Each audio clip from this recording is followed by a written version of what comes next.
Էդգար ջան, ես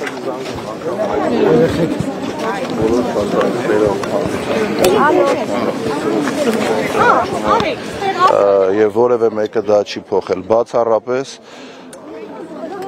իշխանությունները այսօր կեղծ իրենց թեզերով թուրք-ադրբեջանական տանդեմին հաջողանալու նպատակով փորձում են այդ հարցը հանել օրակարգից։ Պարոն Վանեցյան, այսօր Փաշինյանը դատապարտել է, սադրիչ եւ հրահրող է համարել Թուրքիայի եւ Ադրբեջանի դրոշները այրել, ասել է, որ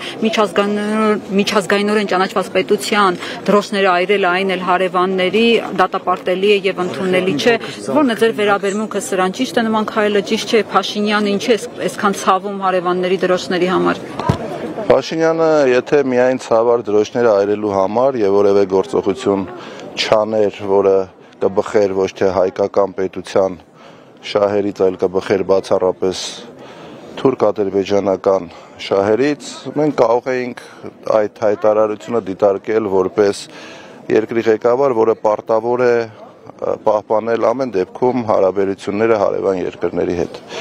Բայց այս իրավիճակում Փաշինյանի խոսքերը տեղավորվում են այնտեղ, որ ինքը հերթական անգամ սպասարկում է ավելի եռանդով թուրք-ադրբեջանական շահերը, քան հայկական շահը։ Պարոն Վանեցյան, քանի որ դուք Նիկոլ Փաշինյանի հետ աշխատել եք, ուզում եմ իմանալ, այդ սպասարկումը եղել է 18 թվականից, թե 20 թվականից հետո։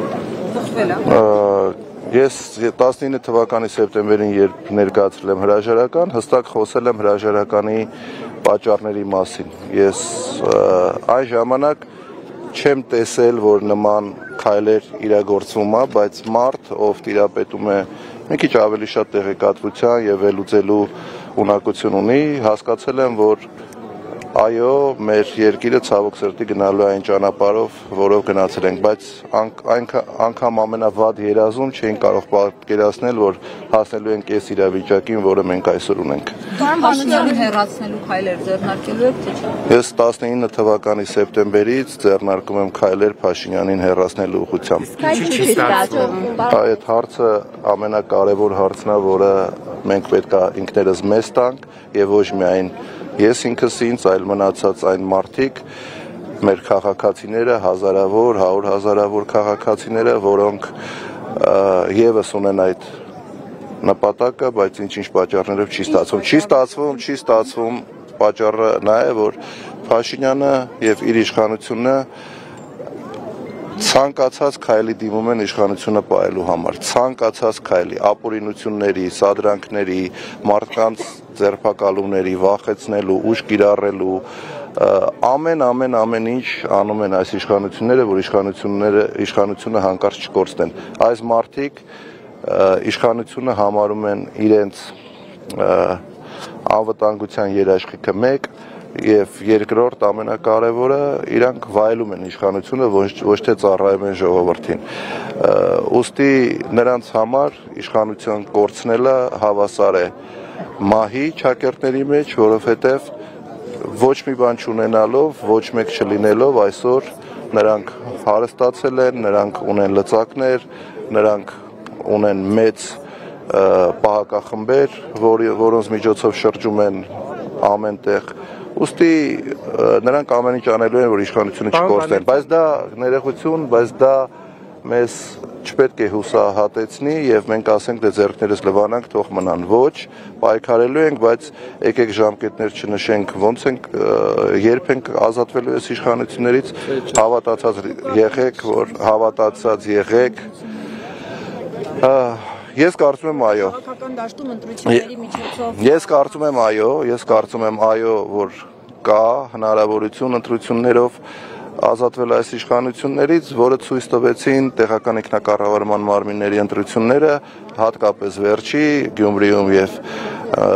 Փարաքյարում անցկացված, մինչ այդ, եթե կհիշեք, տեղական ինքնակառավարման մարմինների տարբեր համայնքներում եւս եղել են ընտրություններ եւ ընդդիմությունը եւս ունեցել է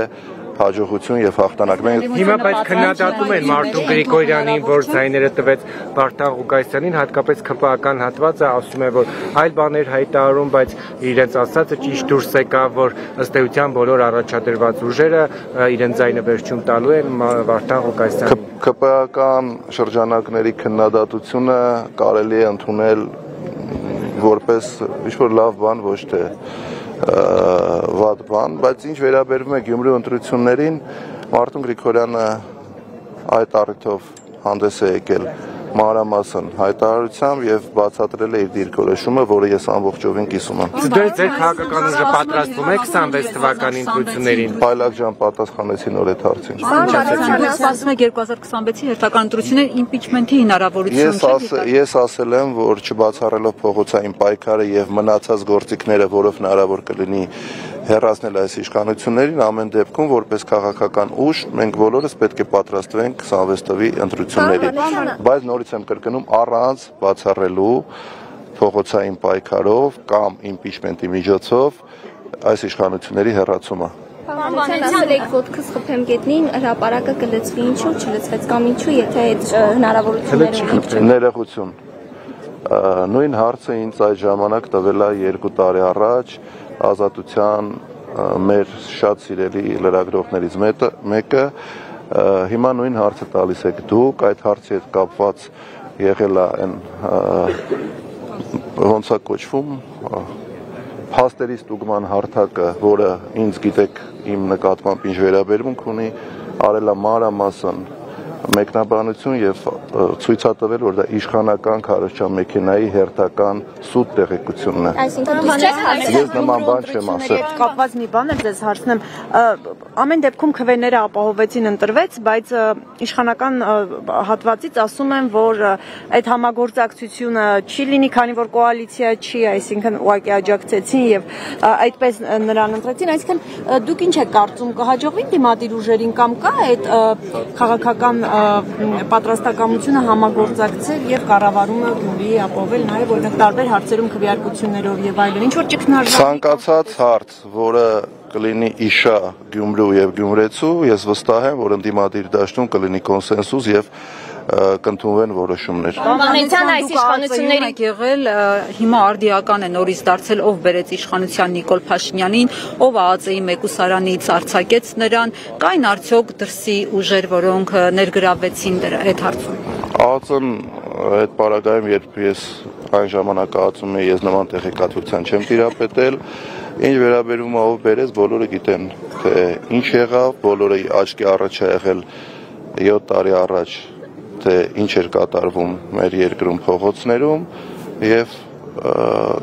ստեղծվեց մի իրավիճակ, երբ Նիկոլ Փաշինյանը կարողացավ վերցնել իշխանությունը։ Ավել Իրանուի թիմակիցները մեղադրում հանրապետականին այդ ես այդ քննարկումներին չեմ մասնակցում, այդ թեզը չեմ կիսում եւ առհասարակ փորձում եմ դրա մասին չխոսել, որովհետեւ իշխանազավթումը կիսում եք Սերժ Սարգսյանը ասում է 18-ին իշխանազավթում է եղել։ Որպես քաղաքական գնահատական այո, որպես իրավական գնահատական ոչ, որտեվ ես մշտապես քաղաքական եւ իրավական գնահատականները տարբերում եմ։ Շնորհակալ եմ բոլորիդ, լավ եղեք։